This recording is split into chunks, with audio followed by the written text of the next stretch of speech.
ॐ श्री गुरुभ्यो नमः। हरिः ॐ।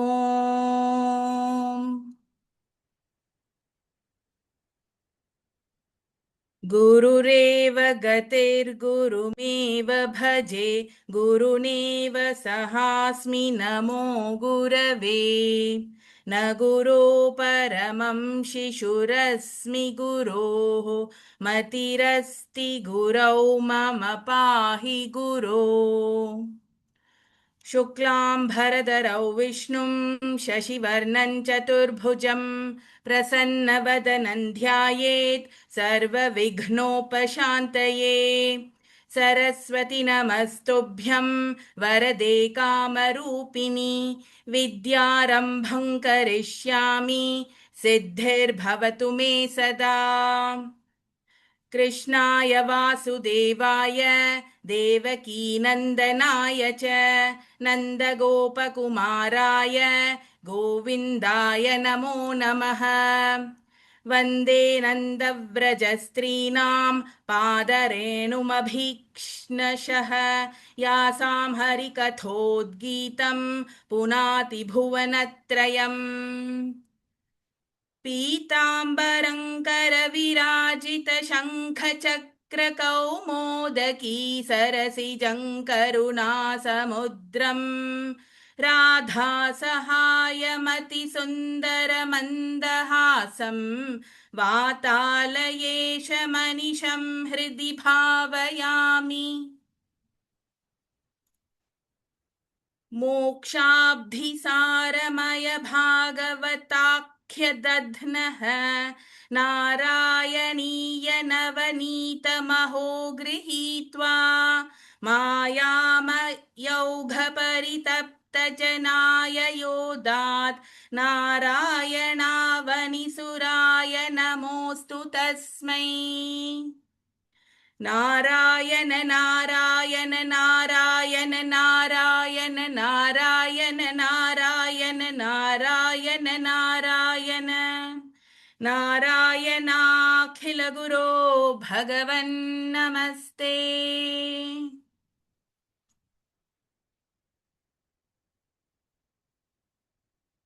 ॐ नमो भगवते वासुदेवाय। ॐ श्री कृष्णाय परब्रह्मणे नमः। अथ श्रीमन्नारायणीयं प्रथमं दशकं श्रीभगवन्महिमानुवर्णनम्। सान्द्रानन्दावबोधात्मकमनुपमितं कालदेशावधिभ्यां निर्मुक्तं नित्यमुक्तं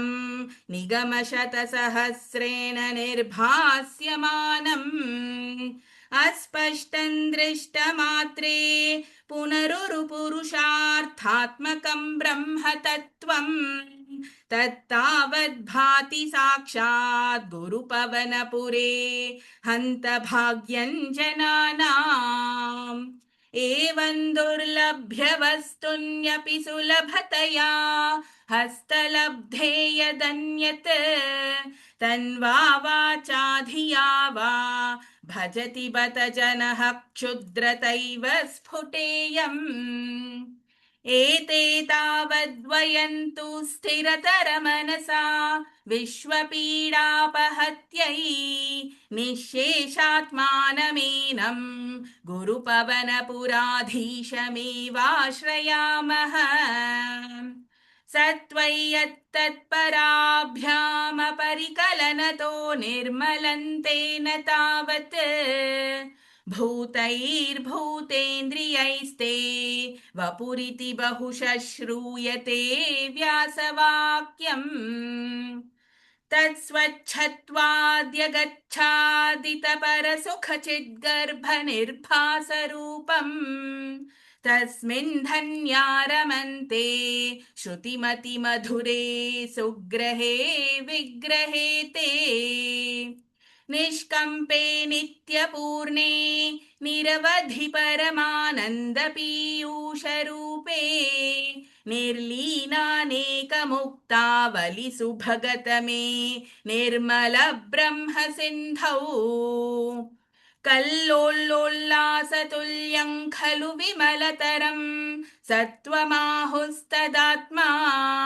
कस्मान्नो निष्कलस्त्वं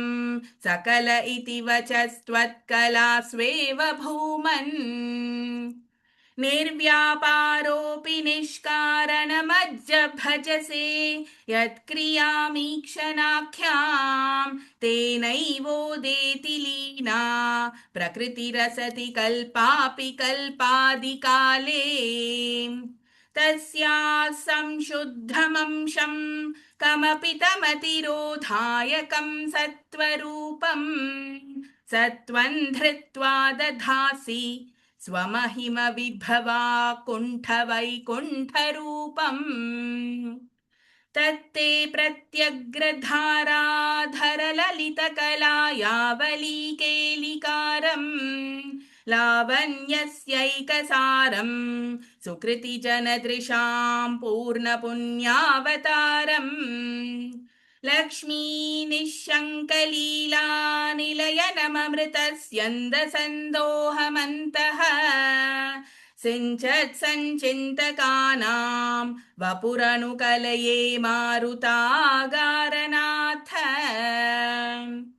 कष्टाते सृष्टिचेष्टा बहुतर भवखेदावहा जीवभाजाम् इत्येवं पूर्वमालोचितमजितमया नैव मद्याभिजाने नो चेज्जीवाः कथौ वा मधुरतरमिदं त्वद्वपुश्चिद्रसार्द्रम् नेत्रैः श्रोत्रैश्च पीत्वा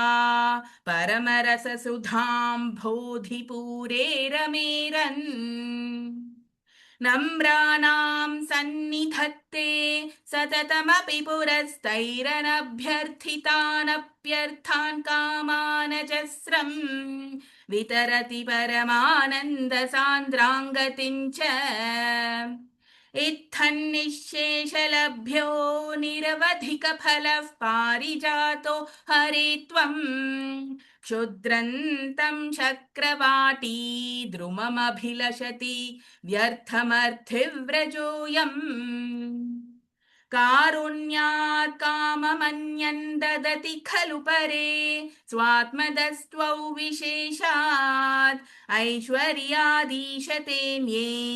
जगति परजने स्वात्मनोऽपीश्वरस्त्वम् त्वयि उच्चैरारमन्ति प्रतिपदमधुरे चेतनास्फीतभाग्याः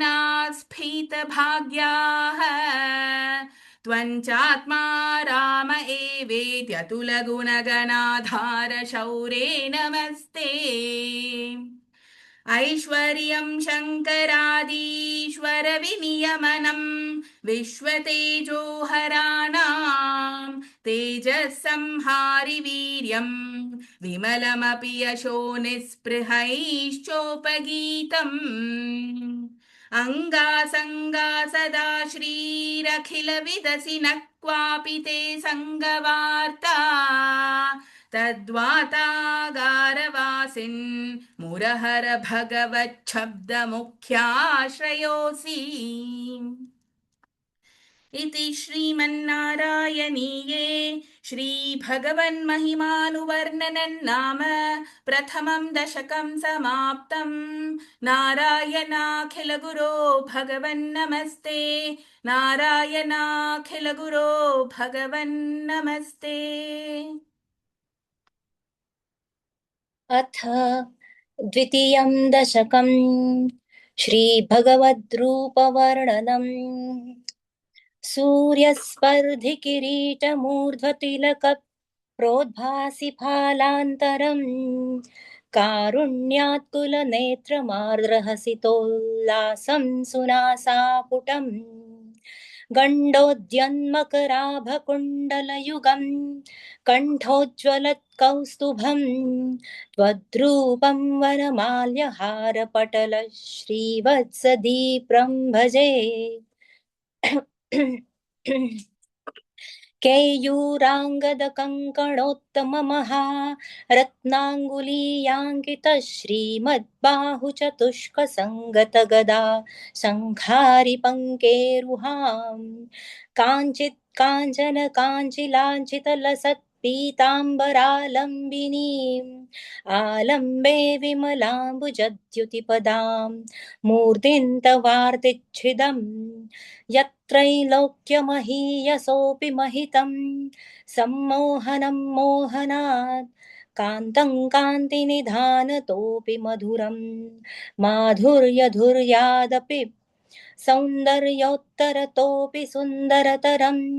त्वद्रूपमाश्चर्यतोऽपि आश्चर्यं भुवनेन कस्य कुतुकं पुष्णाति विष्णो विभो तत्ताद्रं मधुरात्मकं तव वपुः सम्प्राप्य सम्पन्मयी सा देवी परमोत्सुका चिरतरन्नास्ते स्वभक्तेष्वपि तेनास्याबत कष्टमच्युत विभो त्वद्रूपमानोज्ञकप्रेमस्थैर्यमयाद चापलबला चापल्यवार्तोदभूत् लक्ष्मीस्तावकरामणीयकरुतैवेयं परेष्वस्थिरे तस्यस्मिन्नन्यदपि प्रमाणमधुना वक्ष्यामि लक्ष्मीपते ये त्वद्ध्यानगुणानुकीर्तनरसा सक्ता हि भक्ता जनाः तेष्वेषा वसति स्थिरैव दयितप्रस्तावदत्तादरा एवं भूतमनोज्ञता नवसुधा निष्यन्दसन्दोहनं त्वद्रूपं परचित्रसायनमयं चेतोहरं शृण्वतां सद्यः प्रेरयते मतिं मदयते रोमाञ्चयत्यङ्गकं व्यासिञ्चत्यपि शीतबाष्पविसरैः आनन्दमुच्छोद्भवैः एवं भूततया हि भक्त्यभिहितो योगः स योगद्वयात् कर्मज्ञानमयादृशोत्तमतरो योगीश्वरैर्गीयते सौन्दर्यैकरसात्मके त्वयि खलु प्रेम प्रकर्षात्मिका भक्तिर्निश्रममेव विश्वपुरुषैर्लभ्या रमावल्लभ निष्कामनियतस्वधर्मचरणं यत्कर्मयोगाभिधत् तद्दूरेत्यफलं यदौपनिषदज्ञानोपलभ्यै युतः तत्त्वप्यक्ततया सुदुर्गमतरे चित्तस्य तस्माद्विभो त्वत्प्रेमात्मकभक्तिरेव सततं स्वादीयसी श्रेयसी अध्यायासकराणि कर्मपटलान्याचर्य निर्यन्मला बोधे भक्तिपथेऽथवाप्युचिततामायान्ति किं तावता क्लिष्ट्वा तर्कपथे परन्तव वपुर्ब्रह्माख्यमन्ये पुनः चित्तार्द्रत्वमृते विचिन्त्य बहुभिः सिद्ध्यन्ति जन्मान्तरैः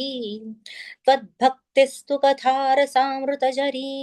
निर्मज्जनेन स्वयं सिद्ध्यन्ती विमलप्रबोधपदवीं क्लेशतस्तन्वती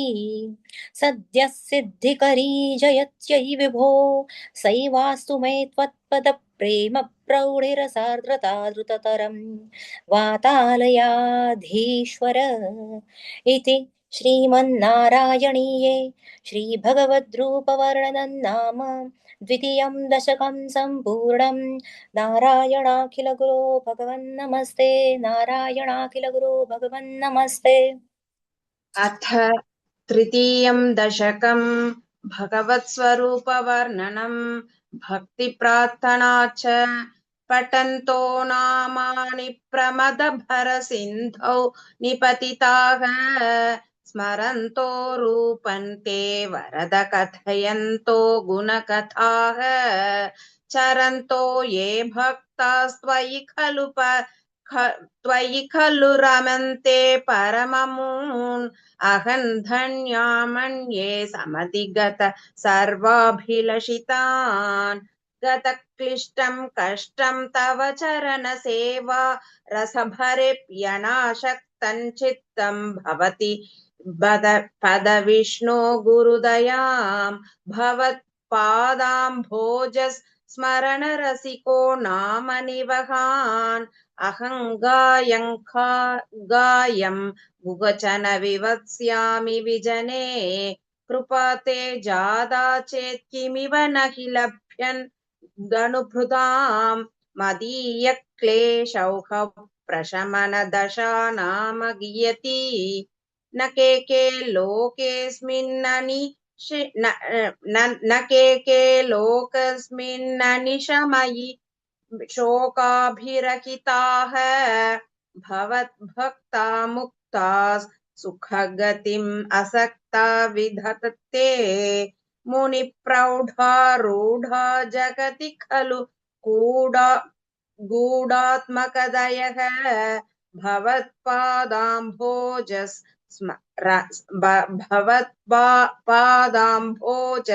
मरणविरुजो नारतमुखाः चरन्दीशस्वैरं सतत निर्भातपरचित् सदानन्दाद्वैत प्रसर परिमग्नः किमपरम्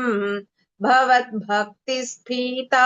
भवतु मम सैव प्रशमयेत् अशेषक्लेशौघन् न खलु हृति सन्देहकणिका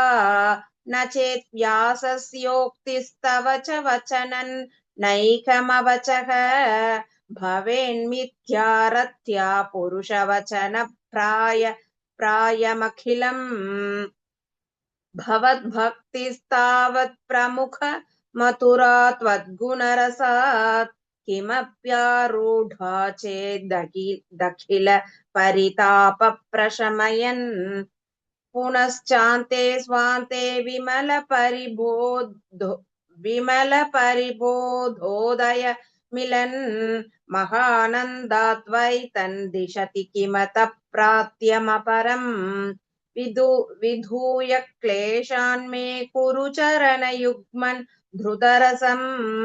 भवेत् क्षेत्राप्राप्तौ करमपि च ते पूजनविधौ भवन्मूर्त्या लोके नयनमथते पादतुलसी परिग्राणे घ्राणं श्रवणमपि ते चारुचरिते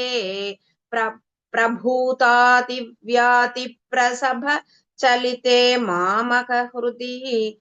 त्वदीयं त्वत्रूपं परमसुखचित्रूपमुदयात् उदञ्जत् रोमाञ्चो गलित बहुहर्षाश्रुनिवहः यथा विस्मर्यासं दुरुपशमपीडा परिभवान् मरुद्गेहाधीश त्वयि खलु पराञ्जोऽपि सुखिनः भवत्स्नेही सोऽहं सुबहु परितप्ये च किमिदम् अकीर्तिस्ते मा भूद्वरद गतभारं प्रशमयन् भवद्भक्तोत्तंसं झटिति कुरु मां कंसदमन किमुक्तै भूयोभिस्तव हि करुणा यावदुदयात् अहं तावद्देव प्रहित विविधार्थ प्रलपितः पुरः क्लुप्ते पाते वरद तव नेष्यामि दिवशान् यथा शक्तिव्यक्तं नतिनुतु निषेवा विरचयन् इति श्रीमन्नारायणीये भगवत्स्वरूपवर्णनं भक्तिप्रार्थना चेति तृतीयं दशकं समाप्तं नारायणाखिलगुरो भगवन्नमस्ते नारायणाखिलगुरो भगवन्नमस्ते। अथ चतुर्थं दशकम् अष्टाङ्गयोगवर्णनं योगसिद्धिवर्णनं च कल्यता मम कुरुष्व तावतीं कल्यते भवत्पासनय्यया स्पष्टमष्टविध योगचर्यया पुष्टया श्रुतव तुष्टिमाप्नुयां ब्रह्मचर्य दृढतादिभिर्यमैराप्लवादि नियमै च पाविताः कुर्महे दृढममी सुखासनं पङ्कजात्यमिपि वा भवत्पराः तारमन्दरनुचिन्त्य सन्ततं प्राणवायुमभियम्य निर्मलाः इन्द्रियाणि विषयादथापहृत्यास्मके भवत्पासनोन्मुखाः अस्फुटे वपुषि ते प्रयत्नतः धारये मदिशनां मुहुर्मुहुः तेन भक्तिरसमन्दरात्रताम् उद्वहेम भवदङ्घ्रिचिन्तकाः विस्फुटावयवभेदसुन्दरम् त्वद्वपुः चिरशीलनावशाद् आश्रमं मनसि चिन्तयामहे ध्यानयोगनिरतास्त्वदाश्रयाः ध्यायतां सकलमूर्तिमीदृशीम् उन्मिषन् मधुरदाहृतात्मनां सान्द्रमोदरसरूपमान्दरम् ब्रह्मरूपमयि तेव भासते तत्समास्वधनरूपिणीं स्थितिं त्वत्समाधिमयि विश्वनायक आश्रिताः पुनरदः परिच्छुधौ आरभे मयि च धारणादिकम् इत्थमभ्यसन निर्भरोल्लसत् त्वत्परात्मसुखकल्पितोत्सवाः मुक्तभक्तकुलमौलितां गदाका सञ्चरेम शुकनारदादिवत् त्वत्समाधि विजये तु यः पुनर्मङ्क्षुमोक्षरसिकक्रमेण वा योगवश्यमनिलं षडाश्रयैरुन्नयत् यजशुषुम्नया शनैः लिङ्गदेहमपि सन्त्यजन्नतः लीयते त्वयि परे निराग्रहः ऊर्ध्वलोककुदुकीदुमूर्धधः साधमेव करणैर्निरीयते अग्निवासरवलक्षपक्षकैरुत्तरायण जुषाच्च दैवतैः प्रापितो रविपदं भवत्परः मोदवान् ध्रुवपदान्तमीयते आस्थितोऽथ मकरालये यदा शेषवक्त्रतः नोष्मनाद्यते ईयते भवतु भाश्रयस्तदा वेदसः पदमदः पुरैव वा तत्र वा तव पदेऽथवा वसन् प्राकृतप्रलय एदि मुक्ततां स्वेच्छया खलु पुरा विमुच्यते संविभित्य जगद्दण्डमोजसा तस्य चक्षिरि पयो महो निलधियो महत्प्रकृति सप्तकावृतिः तत्तदात्मकतया विशन् सुखी यादिते पदमनावृतौ विभो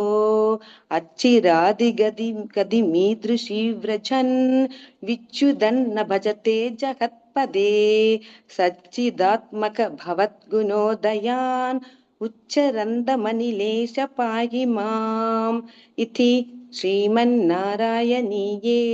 अष्टाङ्गयोगवर्णनं योगसिद्धिवर्णनं चेति चतुर्थं दशकं समाप्तम् नारायणाखिल गुरो भगवन्नमस्ते नारायणाखिल गुरो भगवन्नमस्ते अथ पंचमं दशकं विराट पुरुषोत्पत्ति वर्णनम् व्यक्ताव्यक्तमिनन्न किञ्चित् अभवत् प्राकृत प्रक्षये मायायां गुणसाम्यरुद्ध विकृतौ त्वय्यागतायाल्लयम् नो मृत्युश्च तदा मृतङ्गसमभून् नात्मोघ्न रात्रे स्थितिः तत्रैकस्त्वमशिष्यतः किल परा नन्द प्रकाशात्मना कालः कर्म गुणाश्च जीवनिवहा विश्वं च कार्यं विभो चिल्लीलारतिमेयुषि त्वयि तदा निर्लीनतामाययुः तेषां नैव वदन्त्यसत्त्वमयि भो सत्यात्मना तिष्ठताम् नो चेत् किं गगनप्रसूनसदृशां भूयो भवेत् सम्भवः एवं च विपरार्धकालविगता दीक्षांसि सूक्ष्मात्मिकाम् बिभ्राणे त्वयि सुक्षुभे त्रिभुवने भावाय मायात्मयम् मायातः खलु कालशक्तिरखिला दृष्टं स्वभावोऽपि च प्रादुर्भूय गुणान् विकास्य विततु तस्यात् सहायक्रियाम् माया सन्निहितो प्रविष्ट वपुषा साक्षीति गीतो भवान् वेदैतां प्रतिबिम्बतो विविशिवान् जीवोऽपि नैवापरः कालादिप्रतिबोधिता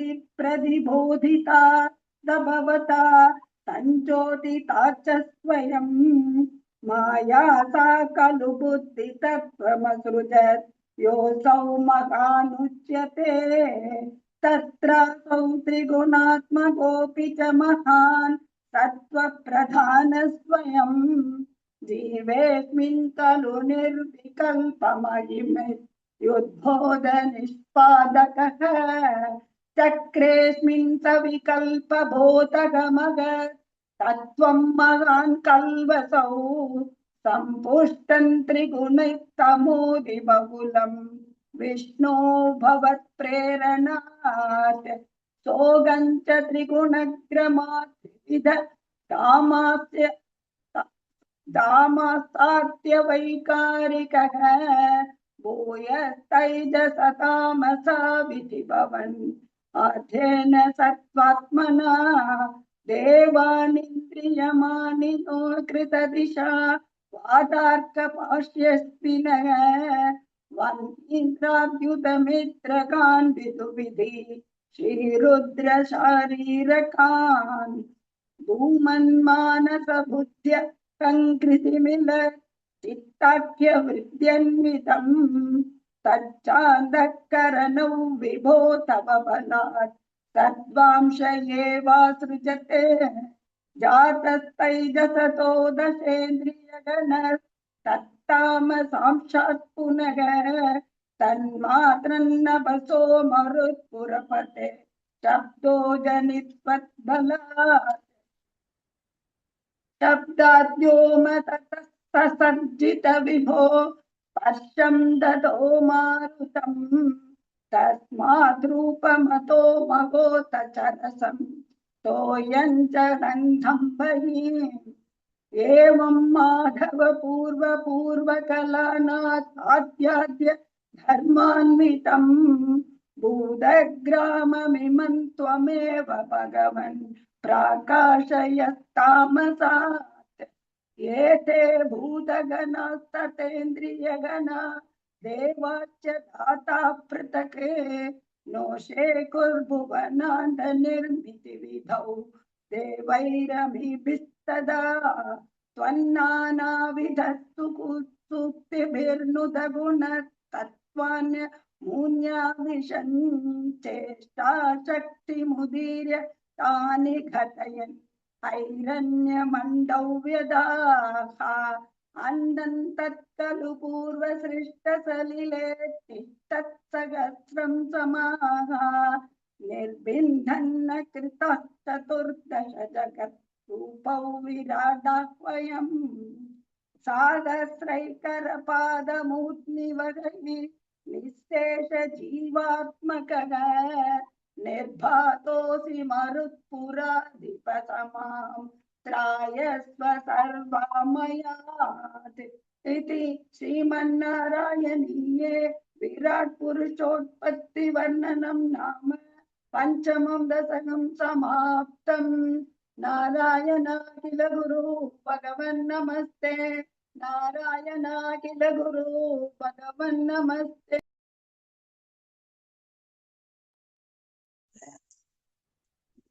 अथ षष्ठं दशकम्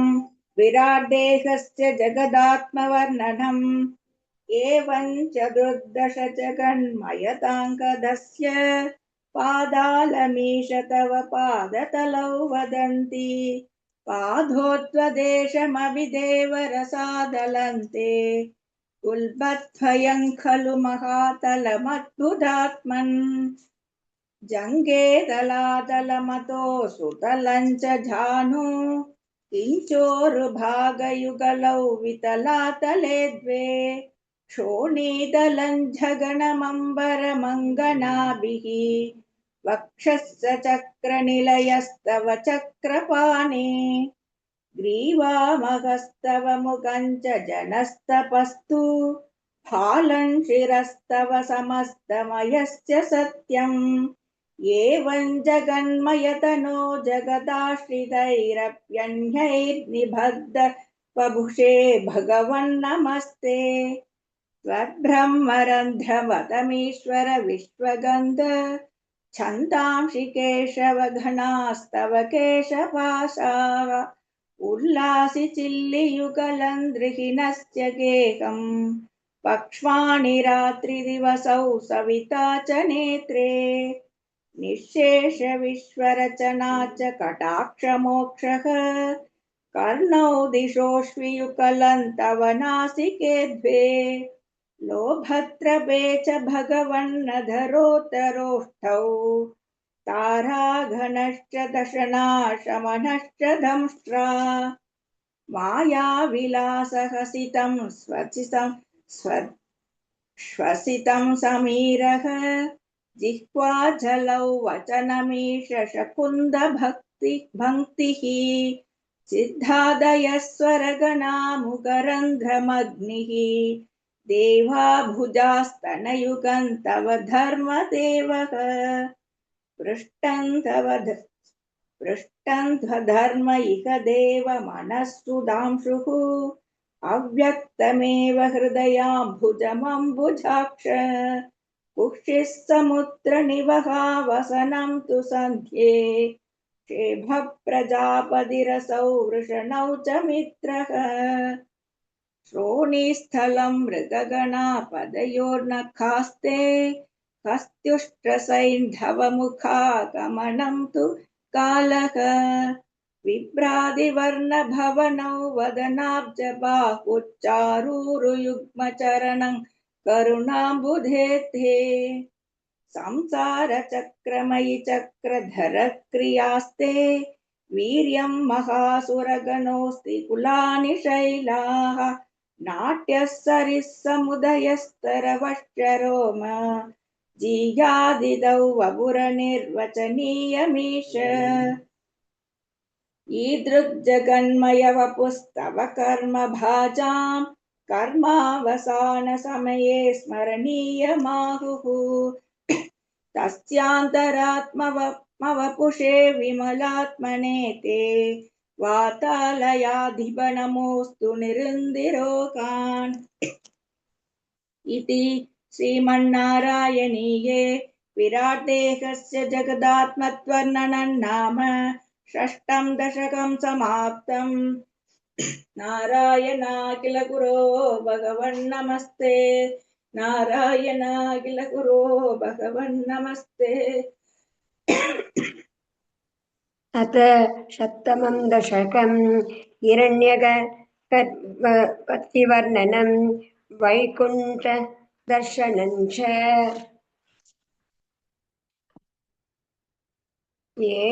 एवं देव चतुर्दशात्मकजगद्रूपेण जातः पुनः तस्योर्त्वं खलु सत्यलोकनिलये जातोऽसि तादस्वयं यं शंसन्तीरण्यगर्भमखिल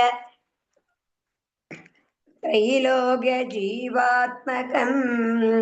व्योमोऽस्मितरजो विकारविकसन् नालाशिष्णुषरसः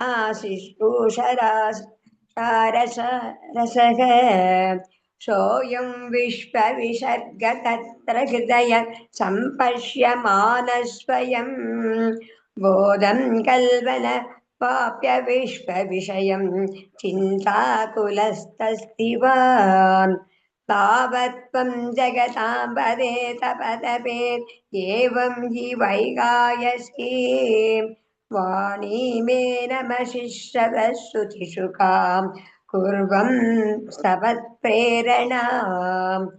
कोऽसौ मामवदत् पुमानिधि जला पूर्णे जगन्मण्डले दिक्षुर्वीक्ष्य किमप्यनीषितवता वाक्यात् मुत्पश्यत दिव्यं वर्षसहस्र तपसा तेन त्वमारातितः तस्मै दर्शितवानसि स्वनिलयं वैकुण्ठमेकाद्भुतम् माया यत्र कदापि नो विकुरुते पादे जगत्यो बहिः शोकक्रोधविमोहसात्वसमुखा भावास्तु दूरङ्गतः सान्द्रानन्दझरी च यत्र परमज्योतिप्रकाशात्मके तत्ते तामविभावितौ विजयते वैकुण्ठरूपौ विभो यस्मिन्नाम चतुर्भुजा हरिमणि मावात तत्विषग नानाभूष नदीपिदिशो राजद्विपा नालयः भक्तिप्राप्त तदा विरोन्त तपता दिव्यन्ति दिव्यं जनाः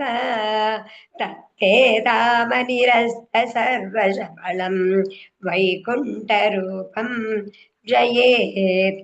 नानादिव्यवधूजनैः विवृता विद्युल्लता तुल्यया विश्वोन्मादन हृत्यकात्रलया विद्योलिना शान्तराः तत्पादाम्बुजसौरभैककुतुकान् लक्ष्मी स्वयं लक्ष्यते यस्मिन् विश्वमयनीयति दिव्यविभवां तत्ते पदं देहि वो तत्रैवं प्रतिदर्शिते निजपते रत्नासनात्याशितं वासत्कोटिसत्किरीटकटकाभ्याकल्प दीप्ताकृतिः श्रीवत्साङ्गितमातकौस्तुभमणिच्छायारुणं कारणं विश्वेषां तव रूपमैषदविधिस्तत्ते विभो पादुको कालाबोधकलाय कोमलरुचि चक्रेण चक्रं दिशा आवृण्णावनमुक्तमन्द अचितस्यन्द प्रशसन्नाननम् राजत्कम्बुकदारि पङ्कजधर श्रीमद्भुजामण्डलम् सृष्टं दृष्टिकरं वपुस्ततव विभो मत्रोगमुत्पाशयेत् दृष्ट्वा संवृत सम्भ्रम कमलपूतत्पादोरुहे हर्षावेशावंसवदो निपतितत् प्रीत्या कृतार्थी भवन् जानस्येव मनीक्षितं मम विभो ज्ञानं तदा पादय त्वयैव तव स्वरूप फलविद्या षष्ठतं त्वां भजे आदाम्रे शरणे विनश्मततं मततम् अस्तेन अस्ते स्पृशन् बोधस्ते भविता न सर्गविधिभिः प्रपन्नोऽपि सञ्जायते इत्यापाश्य किरं प्रटोष्य नितरां तच्चित्तकूटस्वयं सृष्टौ तं समुद्धये तपसक् भगवन् उल्लासयो तागता इति श्रीमन्नारायणीये हिरण्यगर्भोपत्तिवर्णनं वैकुण्ठदर्शनं चेति सप्तमं दशकं समाप्तं नारायणाखिल गुरो भगवन्नमस्ते नारायणाखिल गुरो भगवन्नमस्ते अथ अष्टमं दशकं प्रलयवर्णनं जगत्सृष्टिप्रकारवर्णनं च एवं तावत् प्राकृतप्रक्षयान्ते ब्राह्मे कल्पे ह्यादिमे लब्धजन्म ब्रह्मा भूयस्त्वत्त एवाप्यवेदान् सृष्टिं चक्रे पूर्वकल्पोपमानाम् सोऽयं चतुर्युगसहस्रमिधान्यहानि तावन्मिताश्च रजनी बहुशो निनाय निद्रात्यसौ त्वयि निलीय समं स्वसृष्टैः नैमित्तिकप्रलयमाहुरतोऽस्य रात्रिम् अस्मादृशां पुनरहर्मुखवृत्ततुल्यां सृष्टिं करोत्यनुदिनं स भवत्प्रसादात् ब्राह्मकल्पजनुषां च परायुषां तु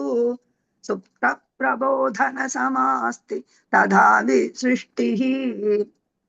पञ्चाशदग्धमधुनास्त्वयोर्धरूपम् एकं परार्धमतिवृत्य हिवतेर्पतते सौ एकं परार्धमतिवृत्य हि वर्तते सौ तत्रान्त्यरात्रिजनितान् कथयामि भूमन् पश्चात् दिनावतरणे च भवद्विलासान् विनावसानेऽथ सरोजयोनिः सुषुप्तिकामस्त्वयि सन्निलीये जगन्ति च त्वज्जठरं समीयुः तदेतमेकार्णवमास विश्वम् तवैव वेशे फणिराजिशेषे जलैकशेषे भुवने स्म शेषे आनन्दसान्द्रानुभवस्वरूपः स्वयोगनिद्रा परिमुद्रितात्मा कालाख्यशक्तिं प्रलयावसाने प्रबोधयेत्यादिशताखिलादौ त्वया प्रसुप्तं परिसुप्तशक्तिव्रजेन तत्राखिल जीवधाम्ना चतुर्युगाणां च सहस्रमेवं त्वयि प्रसुप्ते पुनरद्वितीये कालाख्यशक्तिः प्रथमः प्रबुद्धा प्राबोधयत्तां किल विश्वनाथ विबुध्य च त्वं जलगर्भशायिन् विलोक्य लोकानखिलान् प्रलीनान् तेष्वेव सूक्ष्मात्मतया निजान्तस्थितेषु विश्वेषु ददाथ दृष्टिम् ततस्त्वदीया दयिनाभिरन्ध्रात् उदञ्चितं किञ्चन दिव्यपद्मम् निलीननिःशेषपदार्थमाला संक्षेपरूपं मुकुलायमानम् तदेतदम्बोरुहकुट्मलन्ते कलेभरातो यपथे प्ररूढम् बहिर्निरीतं परितस्फुरद्भिः स्वधामभिर्ध्वान्तमलन्यकृन्दत् सम्पुल्लपत्रे नितरा विचित्रे तस्मिन् भवद्वीर्यधृते सरोजे सपद्मजन्मा विधिराभिरासीत् स्वयं प्रबुद्धा किल वेदराशिः अस्मिन् परात्मन् ननुपात्मकल्पे त्वमित्तमुत्तापित पद्मयोनिः अनन्तभूमा मम रोगराशिन् निरुन्धिवातालयमास विष्णो इति श्रीमन्नारायणीये प्रलयवर्णनं जगत्सृष्टिप्रकारवर्णनं चेति अष्टमं दशकं समाप्तं नारायणाखिल गुरो भगवन्नमस्ते नारायणाखिल गुरो भगवन्नमस्ते। अथ नवमं दशकं जगत्सृष्टिवर्णनम् स्थितः स कमलोद्भवस्तव हि नाभिपङ्केरुके कुतस्विदिदमम्बुधावुदितमित्यनालोकयन् तदीक्षणकुतूहला प्रतिदिशौ विवृत्ताननः चतुर्वदनतामगाद्विकसदष्टदृष्ट्यम्बुजा महादवविधूलितं कमलमेव तत्केवलं विलोक्य तदुपाश्रयं तव तनुं तुनालोकयन् स एष कमलोदरे महति निस्सहायो ह्यहं कुतस्विदिदमम्बुजं समजनीति चिन्तामगात् अमुष्य हि सरोरुहः किमपि कारणं सम्भवेत् इति स्म कृतनिश्चयः स खलु नालरन्ध्राध्वना स्वयोगबलविद्यया समवरूढवान् प्रौढधीः त्वदीयमतिमोहनं न तु कलेवरं दृष्टवान् ततः सकलनालिका विवरमार्गगो मार्गयन्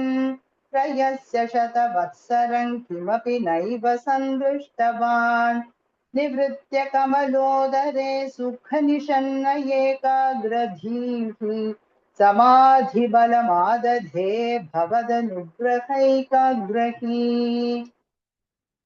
शतेन परिवत्सरैर्दृढसमाधिबन्धोल्लसत्प्रबोधविशदीकृतः स खलु पद्मिनी सम्भवः अदृष्टचरमद्भुतं तव हि रूपमन्तर्दृशा व्यचष्टपरितुष्टधीर्भुजगभोगभागाश्रयम्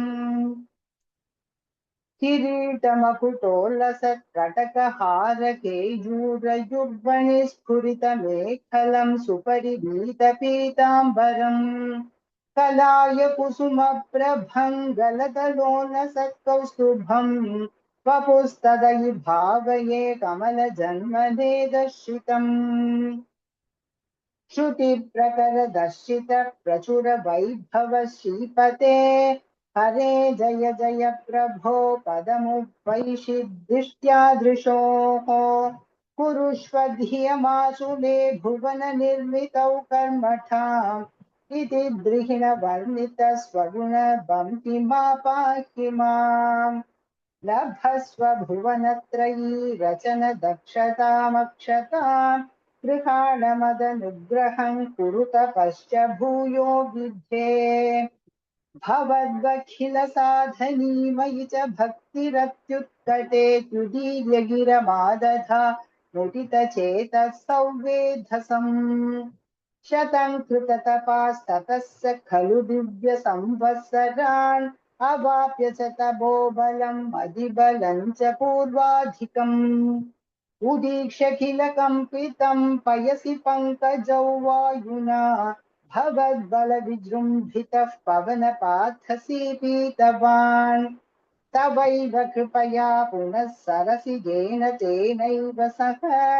प्रकल्प्य भुवनत्रयी प्रववृते प्रजानिर्मितौ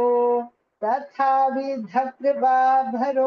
गुरुमरुत्पुराधीश्वर त्वमाशु परिपाहि मां दुर्दयोक्षितैरीक्षितैः इति श्रीमन्नारायणीये जगत्सृष्टिवर्णनं नाम नवमं दशकं समाप्तम् नारायणाखिलगुरो भगवन्नमस्ते नारायणाखिलगुरो भगवन्नमस्ते अथ दशमं दशकं सृष्टिवैविध्यवर्णनं वैकुण्ठवर्धितबलोत्थभवत्प्रसादात् अम्भोजयोनिरसृजत् किल जीवदेहान् स्थास्नोनि भूरुहमयानि तथा तिरश्चां जातिं मनुष्यनिवहानपि देवभेदान् मिथ्याग्रहास्मि मतिरागविकोपभीतिः अज्ञानवृत्तिमिति पञ्चविधां ससृष्ट्वा उद्दामतामसपदार्थविधानदूनः तेने त्वदीयचरणस्मरणौ विशुद्ध्यै तावत् ससर्ज मनसा सनकं सनन्दं भूयः सनातनमुनिं च सनत्कुमारं ते सृष्टिकर्मणि तु तेन नियुज्यमानाः त्वत्पादभक्तिरसिका जगृहुर्नवाणीं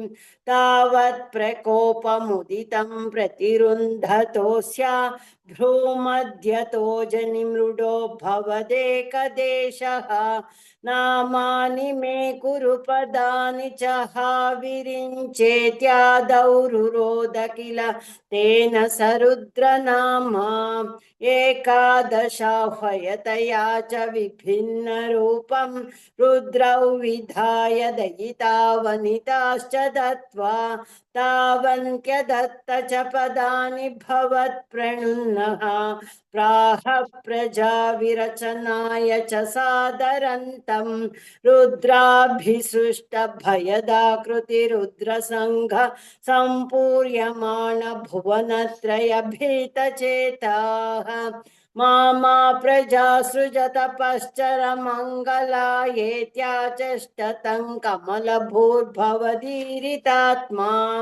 तस्याथ सर्गरसिकस्य मरीचिरत्रिः तत्राङ्गिरः क्रतुमुनिः पुलः पुलस्त्यः अङ्गादजायत भृगुश्च वसिष्ठदक्षौ श्रीनारदश्च भगवन् भवदङ्घ्रिदासः धर्मादिकानभिसृजन्नथ कर्दमञ्च वाणी विधाय विधिरङ्गजसङ्कुलोऽभूत्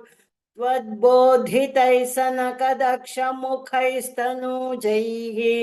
उद्बोधितश्च विररामतमो विमुञ्चन् वेदान् पुराणनिवहानपि सर्वविद्याः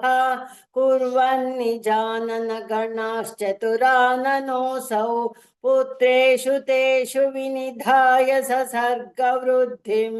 अप्राप्नुवंस्तव पदाम्बुजमाश्रितोऽभूत् जानन्नुपायमथ देहमजो विभज्य स्त्रीपुंसभावमभजन्मनु तद्वधूभ्यां ताभ्यां च मानुषकुलानि विवर्धयंस्त्वं गोविन्दमारुतपुरेश निरुन्धिरोगान् इति श्रीमन्नारायणीये सृष्टिवैविध्यवर्णनं नाम दशमं दशकं समाप्तं नारायणाखिलगुरो भगवन्नमस्ते नारायणाखिलगुरो भगवन्नमस्ते अथ एकादशं दशकम् सनकादीनां वैकुण्ठप्रवेशवर्णनम् जय विजयशापवर्णनम् हिरण्यकशिपु हिरण्याक्षोत्पत्तिवर्णनम् च क्रमेण सर्गे परिवर्धमाने कदापि दिव्याः सनकादयस्ते भवद्विलोकाय विकुण्ठलोकम् प्रपेदिरे मारुतमन्दिरेश मनोज्ञनैश्रेयसकाननाद्यै अनेकवापी मणिमन्दिरैश्च अनुपमन्तं भवतो निकेतं मुनीश्वराः प्रापुरतीतकक्ष्याः भवदिदृक्षून् भवनं विविक्षून् द्वौस्थौ जयस्तान् विजयोऽप्यरुन्धाम् तेषां च चित्ते पदमापकोपः सर्वं भवत्प्रेरणयैव भूमन् वैकुण्ठलोकानुचितप्रचेष्टौ कष्टौ युवान् दैत्यगतिं भजेतम् इति प्रशप्तौ भवदाश्रयौ तौ हरिस्मृतिर्नोस्त्विति नेमतुस्तान् तदेतदाज्ञाय भवाननवाप्तः सहैव लक्ष्म्या बहिरम्बुजाक्षम् खगेश्वरां सात्वितचारुबाहुः आनन्दयं स्थानभिराममूर्त्याम् प्रसाद्य गीर्भिः स्तुवतो मुनीन्द्रान् अनन्यनाथावथ पार्षदौ तौ संरम्भयोगेन भवैस्त्रिभिर्माम् उपेतमित्यात्तकृपन्यगाधीः त्वदीयभृत्यावथ काश्यपात्तौ सुरारिवीरावुदितौ दितौ द्वौ सन्ध्यासमुत्पादनकष्टचेष्टौ यमौ च लोकस्य यमानिवान्यौ हिरण्यपूर्वः कशिपुः किलैकः परो हिरण्याक्ष इति प्रतीतः उभौ भवन्नाथमशेषलोकम् रुषान्यरुन्धान् निजवासनान्धौ तयोर्हिरण्याक्ष महासुरेन्द्रः रणाय धावन्ननवाप्तवैरी भवत्प्रियाङ्क्ष्मां सलिले निमज्य चचार गर्वात् विनदन् गदावान् ततो जलेशात् सदृशं भवन्तं निशम्य बभ्रामगवेशयं स्वाम् भक्तैकदृश्यः स कृपानिधे त्वं निरुन्धिरोगान् मरुदालयेश इति श्रीमन्नारायणीये सनकादिनाम वैकुण्ठ प्रवेश वर्णनम् जय विजय शाप वर्णनम् हिरण्यकशिपुः हिरण्याक्षोत्पत्ति वर्णनम् चेति एकादशं दशकं समाप्तम् नारायणाखिल गुरो भगवन्नमस्ते नारायणाखिल गुरो भगवन्नमस्ते अथ द्वादशं दशकं वरावतारवर्णनं भूमयुद्धरवर्णनं च स्वायम्भुवो मनुरथो जनसर्गशीलः दृष्ट्वा महिम असमये सलिले निमग्नाम् स्रष्टारमाप शरणं भवदं विसेवा तुष्टाशयं मुनिजनैः सह सत्यलोके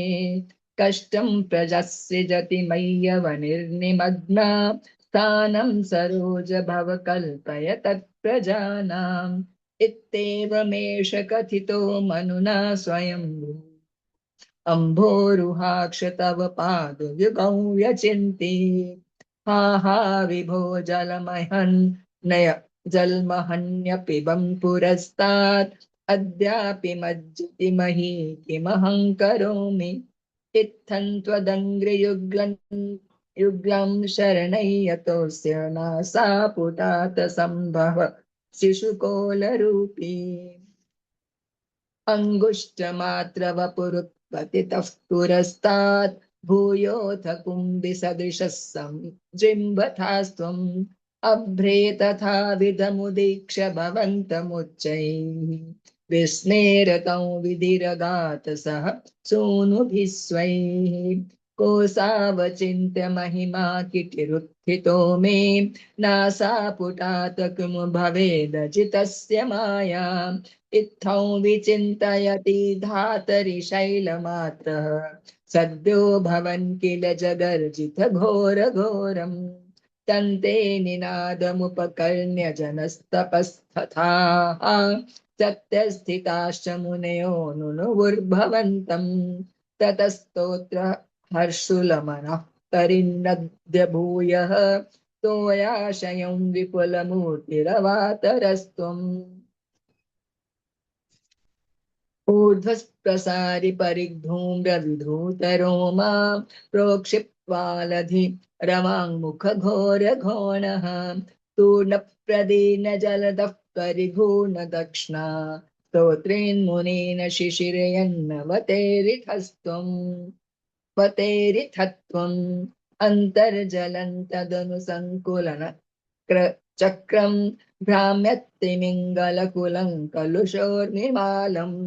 आविश्य भीषणरवेन रसातलस्थान् आकम्पयन् वसुमतीमगवेशयस्त्वम् दृष्ट्वाथ दैत्यहतकेन रसातलान्ते संवेशितान् झटति कूटकिटे विभो त्वम् आपातुकान् विगण्यम्य सुरारिखेटान् आपातुकान् विगण्य सुरारिखेटान् दंष्ट्राकुरेण वसुधामदथा सलीलम् अभ्युद्धरन्नथ धरान् दशनाग्रलग्न मुस्ताङ्कुरां कित इवाति कपीवरात्मा उद्धोत घोर सलिलाज्जलधेरुदञ्चन् क्रीडावराहवपुरीश्वर पाहि रोगात् इति श्रीमन्नारायणीये वराहावतार वर्णनं धूमयुद्धधरण वर्णनं चेति द्वादशं दशकं समाप्तम् नारायणाखिल गुरो भगवन्नमस्ते नारायणाखिल गुरो भगवन्नमस्ते। अथ त्रयोदशं दशकं हिरण्याक्षवधवर्णनम्। हिरण्याक्षन्तावद्वरद भवदन्वेषणपरम् चरन्तं सांवर्ते पयसि निजजङ्घा परिमिते भवद्भक्तो गत्वा कपटपटुधीर्नारदमुनिः शनैरुचे नन्दन्दनुजमपि निन्दं स्तव बलम्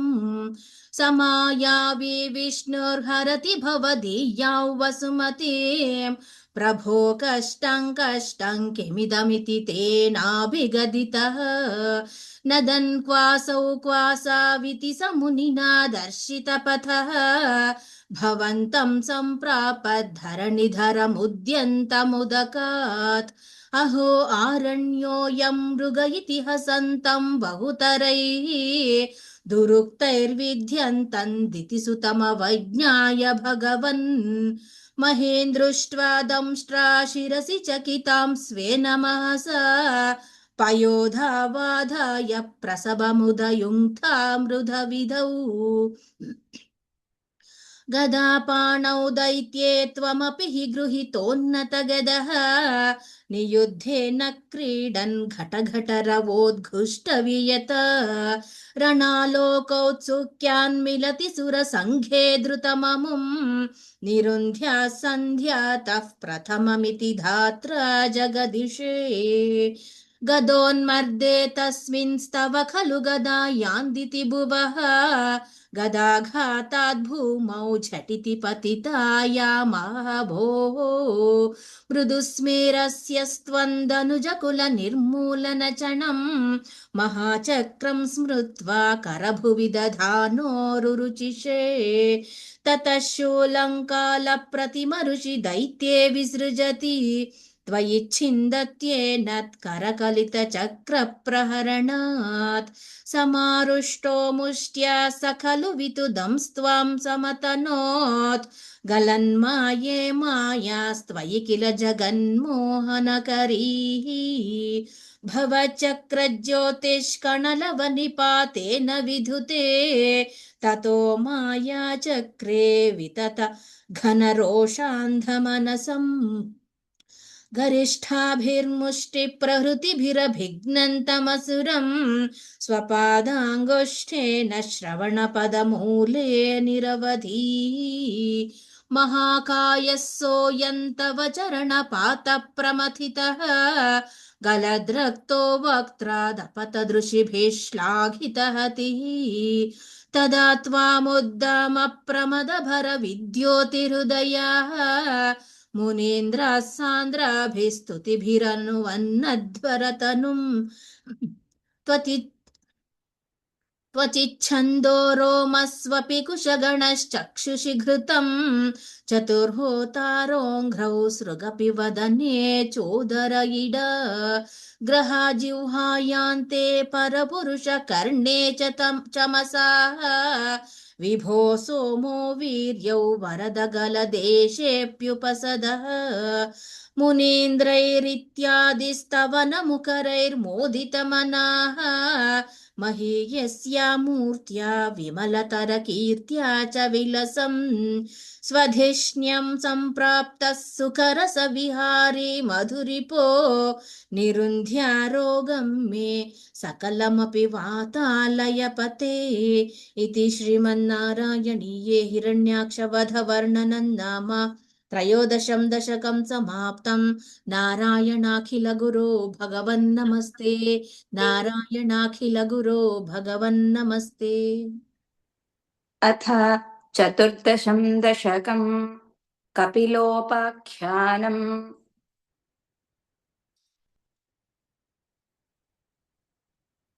समनुस्मृततावकाङ्घ्रियुग्मः समनुः पङ्कजसम्भवाङ्गजन्मा निजमन्तरमन्तरायहीनं चरितन्ते कथयन् सुखन्निनाय समये खलु तत्र कर्दमाख्यः द्रुहिणच्छाय भवस्तदीयवाचा घृतसर्गरसो निसर्गरम्यं भगवं स्वामयुतं समाशिषेवे गरुडोपरि कालमेघकम्रं विलसत्केलिसरोजपाणिपद्मं हसितोल्लसिताननौ विभो त्वं वपुराविष्कुरुषे स्म कर्दमाय स्तुवते पुलकावृताय तस्मै मनुपुत्रीन्दयितान्नवापि पुत्रीः कपिलं च सुतं स्वमेव पश्चात् स्वगतिं चाप्यनुगृह्य निर्गतो भूः समनुष्यतरूपया महिष्या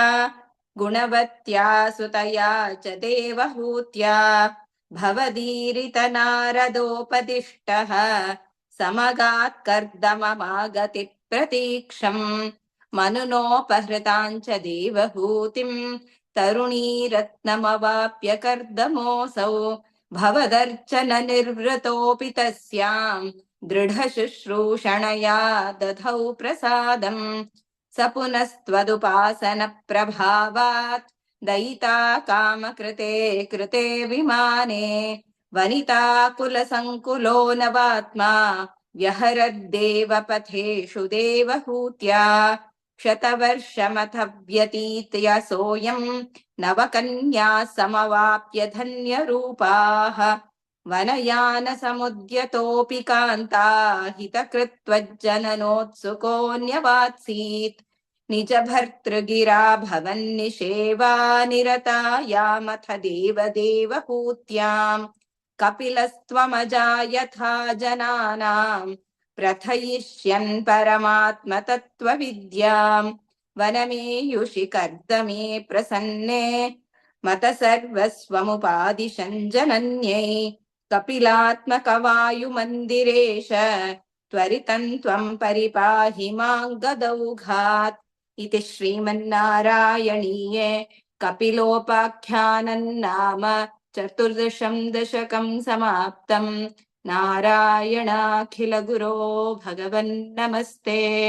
नारायणाखिलगुरो भगवन्नमस्ते। अथ पञ्चदशं दशकं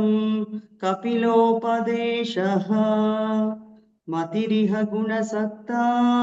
बन्धकृत्तेष्वसक्ता त्वमृतकृदुपरुन्धे भक्तियोगस्तु सक्तिं महदनुगमलभ्या भक्तिरेवात्र साध्या कपिलतनुरिति त्वं देवहूत्यै प्रकृतिमहदहङ्काराश्च मात्राश्च भूतान्यपि हृदपि दशाक्षी पूरुषः पञ्चविंशः इति विदितविभागो मुच्यते सौ प्रकृत्या कपिलतनुरिति त्वं देवहूत्यै न्यगादीः प्रकृतिगतगुणौघैर्नाच्यते पूरुषोऽयम् यदि तु सचति तस्यान् तद्गुणास्तं भजेरन् मदनुभजन तत्त्वालोचनै साप्यपेयात् कपिलतनुरिति त्वं देवहूत्यै न्यगादीः विमलमतिरुपात्तैरासनाद्यैर्मदङ्गम् गरुडसमधिरूढं दिव्यभूषायुधाङ्कम् रुचितुलिततमालं शीलयेतानुवेलम् कपिलतनुरिति त्वं देवहूत्यै न्यगादीः मम गुणगणलीला कर्णनैः कीर्तनाद्यैः मयि सुरसरिदोःखप्रख्यचित्तानुवृत्तिः भवति परमभक्तिः सा हि मृत्योर्विजेत्री कपिलतनुरिति त्वं देवहूत्यै न्यगादीः अहह बहुलहिंसा सञ्चितार्थैः कुटुम्बम् प्रतिदिनमनुपुष्णन् स्त्रीचितो बाललाली विशति हि गृहसक्तो यातनां मय्यभक्तः कपिलतनुरिति त्वं देवहूत्यै न्यगादीः युवति जठरखिन्नो जातबोधोऽप्यकाण्डे प्रसवगलितबोधः पीडयोल्लङ्घ्य बाल्यम् पुनरपि बत मुह्यत्येव तारुण्यकाले कपिलतनुरिति त्वं देवहूत्यै न्यगादीः पितृसुरगणयाजी धार्मिको यो गृहस्थः स च निपतति काले दक्षिणाधोपगामी मयि निहितमकामं कर्म तु दत्पथार्थम्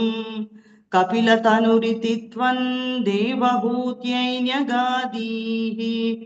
इति सुविदितवेद्यान् देवहे देवहूतिम् कृतनुतिमनुहृद्गृह्य त्वं गतो योगिसङ्घैः विमलमतिरथासौ